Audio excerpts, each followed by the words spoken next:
גם היא אומרת. שלום ילדים, אני סבתא של תומי, ואנחנו נכין ביחד את הריבת תפוסיני, מתפוסים שהבאנו מהגן. נכון? מה המצרכים? המצרכים. רגע, תציגי את המצרכים פה. מים, ליטר מים. קילו סוכר, בכמות גדולה של תפוסיסינים, בסיר גדול. זהו. עכשיו אנחנו נעשה ביחד. תשימי פה את היד, ביחד, ויד, נשפוך את המים, בלי לשים יד. זה היה ליטר. עכשיו סוכר. אנחנו שמים עכשיו סוכר. תומי, תעזרי לסבתא.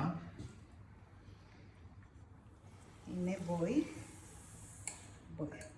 ואני... אני רוצה שתתקרבי אותה קצת לפה. הנה. לימון, אמא.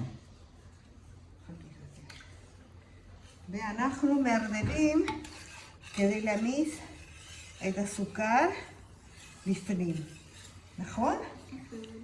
אחרי שכבר נמיס הכל, אז אנחנו מוסיפים את התפוסיני ואת המיץ לימון. וממשיכים לערבב עוד טיפה. כן. זה לימון. נכון. אנחנו צריכים את המיץ, לא את הכל. בסדר? ואז אחר כך אנחנו כבר מחכים שזה יתבשל. אז שהתפוסים הסינים ממש הם רכים. ומורידים מהאש. מחכים שהכל יהיה קר, ואז מחלקים לקופסאות. וזה כל כך זהו. כן. אנחנו הוספנו בינתיים, אחרי שנמס הסוכר במים, הוספנו את המיץ של לימון אחד, נכון? ולימון שלי. כן. ואת כל התפוסים, עכשיו הם בתוך המים. שלי. הנה.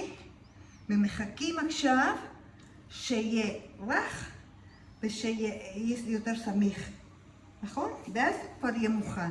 זה יכול להיות חצי שעה, 3 שעה, משהו כזה. בסדר? ואז זה הזמן שאנחנו צריכים לחכות. תודה.